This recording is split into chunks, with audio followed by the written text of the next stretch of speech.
Hello students, last class में आपको याद होगा कि मैंने आपको एक मेथड बताया था that is called substitution method. ठीक है, मैंने आपको उससे इक्वेशन सॉल्व करनी सिखाई थी।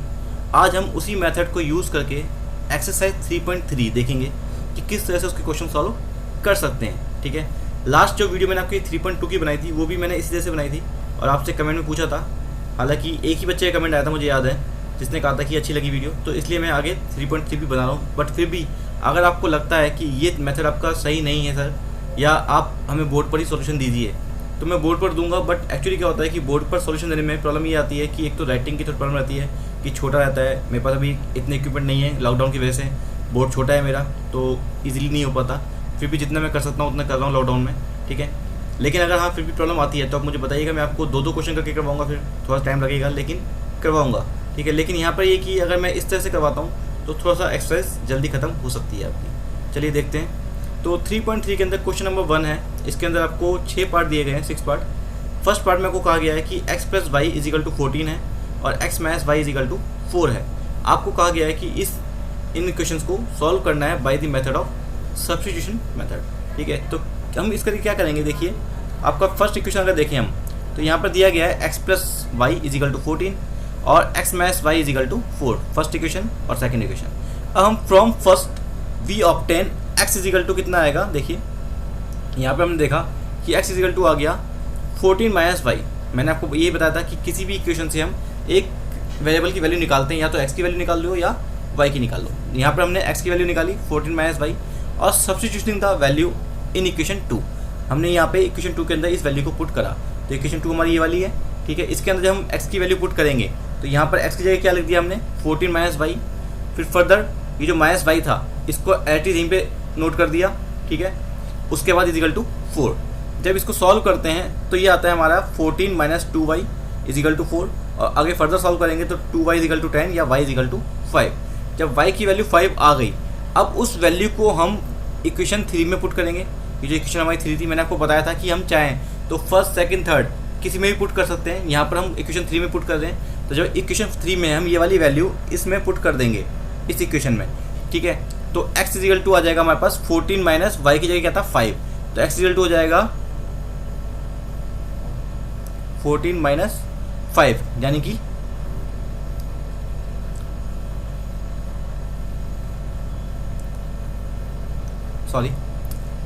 x = 14 - 5 और 14 में से जब 5 जाएगा तो कितना बचेगा 9। तो x = कितना आ गया हमारे पास 9। अब कुछ बच्चों को समझ में नहीं आता कि ये डायरेक्ट कैसे हो गया, इसलिए मैंने आपको करके दिखाया कि x = जब वैल्यू पुट करेंगे हम, ये वाली जो वैल्यू है x y की, ये हमने इसमें पुट करी। ठीक है, तो x = 14 - y आया एंड वैल्यू आ गई x की 9। तो हमारे पास दोनों इक्वेशन के सॉल्यूशन आ रहे हैं, x = 9 एंड y = 5। ठीक है, सेकेंड पार्ट जो है हमारा, उसके अकॉर्डिंग देखें तो यहाँ पर दिया गया है कि s - t = 3 and s/3 + t/2 = 6। यहाँ पे आपको दी गई दो इक्वेशंस। ठीक है, फर्दर हम देखते हैं यहाँ पर कि s - 3 t = 3 हमने फर्स्ट इक्वेशन मानी और s/3 + t/2 हम = 6 हमने सेकेंड इक्वेशन मान ली। ठीक है, अब अगर हम बात करते हैं यहाँ पर, ठीक है, तो फ्रॉम फर्स्ट, ठीक है, फर्स्ट इक्वेशन से अगर हम देखें तो हमने ड्राइव किया क्या कि s = आ गया t + 3। s की वैल्यू क्या निकाल दी हमने t + 3 और ये s की वैल्यू हम पुट करते हैं हम सेकंड इक्वेशन में। तो जब सेकंड इक्वेशन पुट करेंगे तो s/3 जो था, ठीक है, यहाँ पर अगर हम दोबारा देखते हैं s/3 था। ठीक है, तो यहाँ पे s की जगह क्या लिख दिया हमने t + 3/3 प्लस ये जो इक्वेशन हमारे पास दिख रही है, ये एक्चुअली हमारी क्या थी, इक्वेशन 2 थी। यहाँ पे हमने s की जगह t + 3 रखा और इसको सॉल्व किया। तो सॉल्व करेंगे इसको हम, तो यहाँ पर t = निकल कर आएगा 6। ठीक है, तो यहाँ से जब t की वैल्यू निकल गई, इस t की वैल्यू को हमने इसमें पुट कर दिया और जब t की वैल्यू इसमें पुट करेंगे तो s = कितना आ जाएगा 9। इस तरह से हमारी दोनों वैल्यू फाइंड आउट हो गई। ठीक है, अब हम बात करते हैं थर्ड पार्ट की इस तरह से। ठीक है, थर्ड पार्ट में दिया गया है 3x - y = 3 और दूसरी इक्वेशन है 9x - 3y = 9। तो यहाँ पर भी हम ऐसे करेंगे कि फर्स्ट इक्वेशन से अगर हम देखते हैं यहाँ पर, ठीक है, फर्स्ट इक्वेशन से हमने वैल्यू निकाली तो y = आ गया 3x - 3। ठीक है, इसके बाद हम देखते हैं यहाँ पर सब्स्टिट्यूट करा हमने यहाँ पर इस वैल्यू को y को किस इक्वेशन में, हमने सेकेंड इक्वेशन में, सॉरी। अब इसको हम सेकेंड इक्वेशन पुट करेंगे हम। तो सेकेंड इक्वेशन हमारी क्या थी, देखिए ये वाली सेकेंड इक्वेशन थी। जब y की जगह पुट करेंगे हम इसकी वैल्यू को इस इक्वेशन में पुट करते हैं तो 9x एज इज आया, -3 आया, और y की जगह हमने लिख दिया 3x - 3 = 9। जब इसको हम सॉल्व करेंगे तो सॉल्व करके क्या आएगा, जब मल्टीप्लाई कर देंगे इसकी हम 9x - 9x + 9 = 9। 9x से 9x कैंसिल हो गया और 9 = 9 आ गया। तब देखते हैं कि यहाँ पर जब 9 = 9 आ गया तो x की कोई वैल्यू नहीं आई, ठीक है। ये तो एक कंडीशन आ गई कि 9 = 9 तो हमेशा होता ही है, ऑलवेज ट्रू होता है। तो यहाँ पर हम कह सकते हैं कि जब ऐसा आ गया तो ये जो इक्वेशन हो गई हमारी, ठीक है, hence the given pair of equation has infinite possible solution and the, ठीक है, जो वेरिएबल्स होगा हमारा वो हम इसको फाइंड आउट इससे नहीं कर सकते हैं, इसकी वैल्यू हम निकाल नहीं सकते, बिकॉज जब इनफाइनाइट सॉल्यूशन होते हैं तो उसको हम एक सिंगल सॉल्यूशन उसकी वैल्यू फाइंड आउट नहीं कर सकते, ठीक है। तो वही हम आपको बता रहे थे। अब नेक्स्ट क्वेश्चन अगर आ गया हमारा फोर्थ पार्ट, ठीक है। फोर्थ पार्ट में आपको दी गई है दो इक्वेशन 0.2x + 0.3y = 1.3, और सेकेंड इक्वेशन दी गई है 0.4x + 0.5y = 2.3। अब जब हम फर्स्ट इक्वेशन से वैल्यू निकालते हैं x की वैल्यू, तो x की वैल्यू यहाँ से निकल के आती है कितनी, जब यहाँ पर हम देखें तो थोड़ा सा यहाँ पे देखिए स्क्रीन पर लिखने में प्रॉब्लम होती है, 0.2x को छोड़ता हूँ मैं यहीं पर, = आ जाएगा 1.3 -0.3y, ठीक है। तो बेसिकली यहाँ पर क्या हो रहा है कि जब इधर लेके आएंगे इसको, x वाले टर्म को इस तरफ छोड़ेंगे तो 0.2x = हो जाएगा 1.3 - 0.y, और फिर जब 0.2x के साथ मल्टीप्लाई में है तो वो नीचे आ जाएगा। तो यहाँ से हमारे पास जो वैल्यू निकल के आएगी वो फाइनली ये वाली वैल्यू निकल के आ जाएगी x की, और ये x की वैल्यू हम पुट कहाँ करेंगे, ये वाली पुट की जाएगी इक्वेशन नंबर 2 के अंदर। जब ये इक्वेशन नंबर 2 में पुट हो जाएगी वैल्यू, तो इक्वेशन नंबर 2 में पुट होने के बाद क्या आंसर आएगा, 0.4 जो था हमारा, ठीक है। x की जगह क्या आ जाएगा 1.3 - 0.3y / 0.2 + 0.5y = 2.3। जब इसको सॉल्व किया गया, सॉल्व करने के बाद इसकी मल्टीप्लाई करें या काट लें, देखा जाए तो यहाँ पर हम ये भी कह सकते हैं कि 0.2 से और 0.4 कर सकता है, ठीक है, 2 टाइम्स, ठीक है। 2 टाइम जब कट जाएगा तो 2 टाइम बचेगा यहाँ पर। 2 की जब 1.3 से करेंगे तो 2.6, 2 की 0.3 से मल्टीप्लाई करेंगे तो 0.6 + 0.5y = 2.3। इस तरह से जब हमने सॉल्व किया इसको, तो जो सॉल्व करने के बाद वैल्यू आई y की, वो आई हमारी 0.1y = 0.3, और जब सॉल्व करा तो y = 3, और वो y की वैल्यू हमने पुट कर दी इक्वेशन नंबर 3 में अगेन, ठीक है। मैं चाहूँगा कि जब ये क्वेश्चन आप कर रहे हैं तो साथ में कॉपी लेकर बैठें, ताकि आपको इक्वेशंस वगैरह याद रहें, क्योंकि बिकॉज वीडियो के अंदर स्लाइड आगे चली जाती है तो वो याद नहीं रह पाता। तो y की वैल्यू जो 3 आई वो हमने इक्वेशन पुट कर दी 3 इक्वेशन में। वहाँ से जब पुट करी तो थर्ड इक्वेशन क्या थी हमारी, देखिए यहाँ पर ये थी 1.3 - 0.y / 0.2।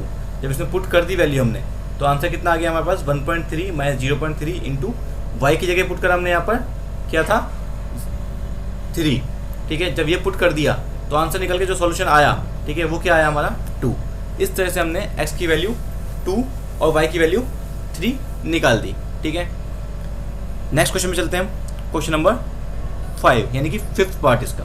यहाँ पे आपको 2 वैल्यू दी गई है, दोनों वैल्यू दी गई हैं रूट्स के अंदर, ठीक है। रूट्स के अंदर वैल्यू दी गई है, इसका मतलब ये नहीं कि टेंशन में आए या घबराएं, कोई दिक्कत वाली बात नहीं है, प्रॉब्लम नहीं होती, ठीक है। सिंपल आपने वही करना है, मेथड वही है आपका कि फर्स्ट इक्वेशन हमने यूज़ करी, ठीक है, इसको यूज़ करा हमने, और यहाँ से हमने एक वैल्यू निकाल दी x की।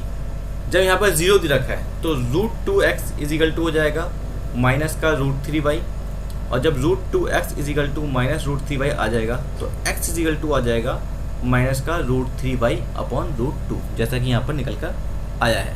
अब ये वाली वैल्यू x की हम पुट करेंगे इक्वेशन नंबर 2 में। जब वैल्यू पुट कर देंगे हम इक्वेशन नंबर 2 में, तो आंसर क्या आएगा, सॉल्यूशन क्या आएगा यहाँ पर, कि यहाँ पर जो x की जगह था, ठीक है, यहाँ पर जो हमारा x था ये, ठीक है, यहाँ पर ये x की जगह पुट कर दिया क्या, -√3y / √2, और जब इसकी हम मल्टीप्लाई करते हैं तो मल्टीप्लाई करने पे आंसर आता है हमारा ये, दैट इज -3y / √2 -2√2y = 0, ठीक है। और जब इसको हम सॉल्व करते हैं तो जब इसमें से y कॉमन निकाला, बाकी बचा हुआ टर्म यहाँ पर था मल्टीप्लाई में, इस मल्टीप्लाई वाले टर्म को इधर लेके गए तो ये 0 के इक्वल हो जाएगा, तो y इजिकल टू कितना आ गया हमारे पास आंसर 0। तो अब ये y की वैल्यू 0 आ गई और ये y की वैल्यू जब हम पुट कर देंगे इस वाली इक्वेशन में तो हमारे पास x की वैल्यू निकल के आएगी। और x की वैल्यू क्या आ जाएगी, जब इसमें y पुट करा तो x की वैल्यू भी कितनी आ जाएगी 0। बिकॉज जब हम किसी भी नंबर की मल्टीप्लाई, इसमें अगर देखते हैं हम यहाँ पर अगर आप देखें तो y की वैल्यू अगर 0 पुट कर देंगे, ठीक है, तो 0 से मल्टीप्लाई कर देंगे और जब 0 से मल्टीप्लाई होता है कोई नंबर तो आंसर कितना आता है उसका 0। तो x भी कितना आ जाएगा हमारे पास 0। इस तरह से सॉल्यूशन निकल जाएगा। अब हम बात करते हैं इसका नेक्स्ट पार्ट यानी कि 6th पार्ट, ठीक है। आज हम यहीं तक करेंगे। 6th पार्ट में आपको कहा गया है कि 3/2x - 5/3y, ठीक है, इजिकल टू -2 फर्स्ट इक्वेशन। फिर आपको कहा गया है x/3 + y/2 is equal to 13/6 second equation. Same वही मेथड है। फर्स्ट इक्वेशन को हमने थोड़ा सा सॉल्व कर लिया एलसीएम लेकर। जब इसका एलसीएम लिया गया तो ये इक्वेशन सिंप्लीफाई हो गई और इस फॉर्म में आ गई। यहाँ से हम फिर वही x की वैल्यू निकालेंगे फर्दर, जैसे हम पहले निकालते थे। वो x की वैल्यू फिर इक्वेशन सेकंड में पुट करेंगे। पुट करने पर थोड़ा सा इस टाइप की कॉम्प्लिकेटेड इक्वेशन बनेगी। बट अगर आप देखेंगे कि अपॉन के नीचे अपॉन आता है, फ्रैक्शन के नीचे फ्रैक्शन आता है, तो हम क्या करते हैं उसको नीचे वाले को उल्टा कर देते हैं। तो यहाँ पर जब -12 + 10y/9 अपॉन 3 आ गया तो जो 9 था वो नीचे 3 के साथ मल्टीप्लाई में चला जाएगा। तो -12 + 10y/27 + y/2 इजिकल टू 13/6। इस इक्वेशन को आप सॉल्व कर लेंगे। सॉल्व करने के बाद y की वैल्यू 3 आ जाएगी और वो y की वैल्यू जब 3 आएगी, ठीक है, तो वो y की वैल्यू 3 किस में पुट करेंगे हम, इक्वेशन नंबर 3 के अंदर। और जब इसमें 3 में पुट करेंगे तो पुट करने के बाद जब सॉल्व करेंगे तो x की वैल्यू कितनी आ जाएगी हमारे पास, x इजिकल टू आ जाएगा हमारे पास 2। That is the final answer. तो इस तरह से हम सब्स्टिट्यूशन मेथड से क्वेश्चन को सॉल्व कर सकते हैं। उम्मीद करता हूँ आपको समझ में आया होगा। अगर प्लीज़ समझ नहीं आता बेटा इस मेथड से, या आपको लगता है कि सर स्क्रीन रिकॉर्ड करके आप वीडियो नहीं बनाएं, तो आप प्लीज़ मुझे कमेंट कीजिएगा। मैं आगे से बोर्ड पर बता दूंगा। लेकिन बोर्ड के बनाने पर एक ही प्रॉब्लम होगी कि थोड़ा सा स्लो हो जाएगा कोर्स हमारा। बिकॉज मैं चाहता हूँ कि जो लॉकडाउन चल रहा है उस लॉकडाउन के अंदर आपकी पढ़ाई डिस्टर्ब ना हो। जितना कोर्स आपका हो सकता है उतना कोर्स कंप्लीट हो सके। एटलीस्ट आपका एनसीईआरटी हो जाएगी। तो बाकी आगे मैं फर्दर एनसीईआरटी के अलावा जो एक्स्ट्रा इंपॉर्टेंट क्वेश्चंस हैं वो भी करवाना चाहूँगा। तो इसलिए मैं चाहता हूँ कि लॉकडाउन के अंदर जितना मैक्सिमम कोर्स हम खत्म कर सकते हैं उतना बेटर होगा। फिर भी अगर प्रॉब्लम लगती है आप तो प्लीज़ मुझे कमेंट करके बताइएगा, ठीक है। Welcome you, thank you.